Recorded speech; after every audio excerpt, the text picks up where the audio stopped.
सना जी पटियाला से। राधे राधे महाराज। राधे राधे महाराज जी। महाराज जी, अर्जुन जी युद्ध से पहले संन्यास लेना चाहते थे, परंतु श्री कृष्ण जी ने उन्हें युद्ध में लड़ने का संदेश दिया। ऐसे ही हमारा जीवन में भी युद्ध करना, मेहनत करना और संघर्ष करते रहना क्यों आवश्यक है महाराज जी? अपने कर्तव्य के लिए हमारा मनुष्य जीवन मिला है।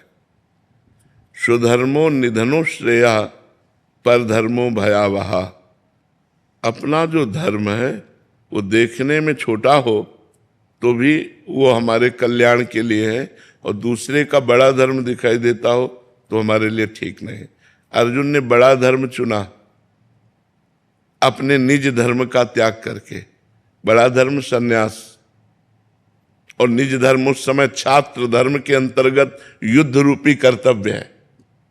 तो भगवान ने कहा अपने निज धर्म को स्वीकार करो, संन्यास नहीं।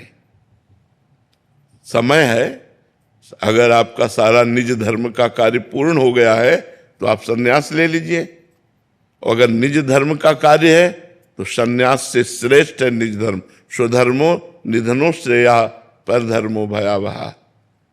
स्वधर्म जो इस समय धर्मयुक्त कर्तव्य आया है वो है युद्ध। तो युद्ध का कार्य भगवान ने अर्जुन को करने को कहा, लेकिन कैसे कहा? भगवान ने कहा सर्वदा सर्वकालेषु माम निस्मर युद्ध च। मेरा स्मरण करते हुए युद्ध करो।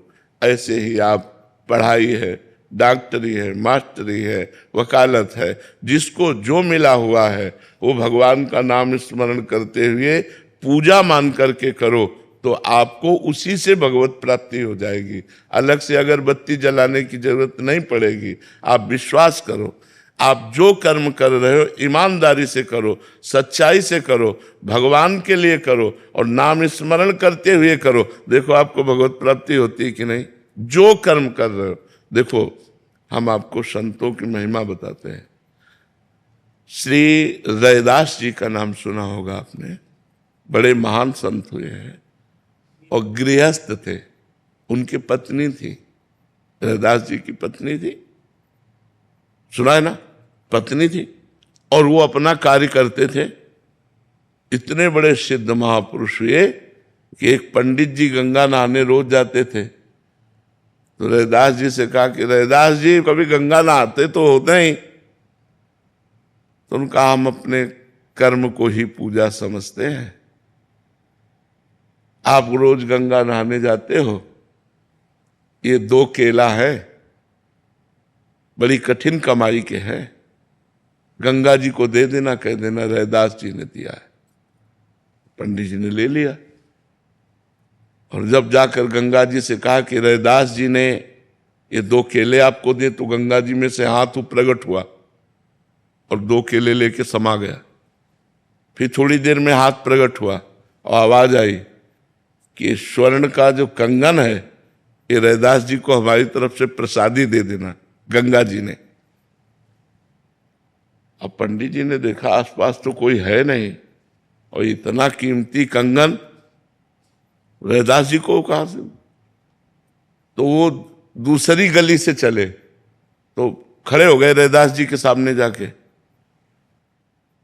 जिस गली से चलते वापस, फिर वही रैदास जी के घर के सामने खड़े हो जाते। चमत्कार ये महापुरुष का कि गंगा जी ने कंगन दिया, तो जिस गली से चलते घूम करके अपने घर के लिए वो पहुंच जाते रैदास जी के दरवाजे।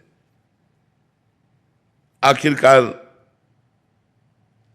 रैदास जी के समीप गए और कहा केला दे दिया था।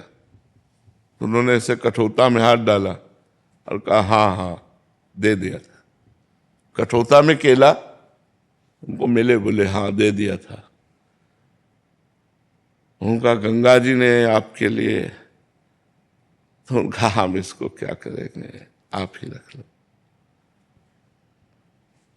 तो उन्होंने कहा कि ये तो धोवन है, इसमें आपने, तो उनको जानते हो क्या कहा था? सब कोई जानता है उनकी प्रसिद्धि इस बात की, मन चंगा कठौती में गंगा। तो हमारे मन में कंगन की बेईमानी आ गई, और कहाँ कहाँ घूमते हुए ऐसे भटकते हुए फिर यहीं आते रहे। मन चंगा तो कठौती, अपना कार्य करते हुए बड़े बड़े सिद्धों को उसी कठौते के जल से फेल कर दिया बड़े बड़े सिद्धों। इतना चमत्कार था कठौते के जल में कि सब सिद्धियों का ज्ञान। तो अगर हम स्वधर्मो निधनो श्रेया पर धर्मो भयावहा, हमको भगवान ने किसान बनाया, व्यापारी बनाया, मास्टर बनाया, डॉक्टर बनाया, वकील बनाया, हम ईमानदारी से अपने कर्म को करें और भगवान का नाम जप करें तो सर्वलोक महेश्वर भगवान उसको पूजा मानेंगे और आप उससे परिपक्व हो जाएंगे। आप भगवान की प्रसन्नता प्राप्त कर लेंगे, आप भगवान के लाड़िले बन जाएंगे। पर हम लोग क्या करते हैं, अपने कर्म में बेईमानी करते हैं। हम लोग भगवान का स्मरण नहीं करते, दो कमियां करते। कर्म तो सब कोई कर रहा है, लेकिन धर्म पूर्वक कर्म नहीं करते और नाम जप करते हुए कर्म नहीं करते, इसलिए सिद्धि प्राप्त नहीं होती। नहीं तो भगवान ने अर्जुन जी को कहा संन्यास लेने की आवश्यकता नहीं, इस समय युद्ध धर्म की आवश्यकता है। मामनुस्मर युद्ध च, मेरा स्मरण करते हुए युद्ध करो, यही तुम्हारे लिए परम धर्म है, यही तुम्हारे लिए स्वधर्म है, यही तुम्हारे लिए परम कर्तव्य है।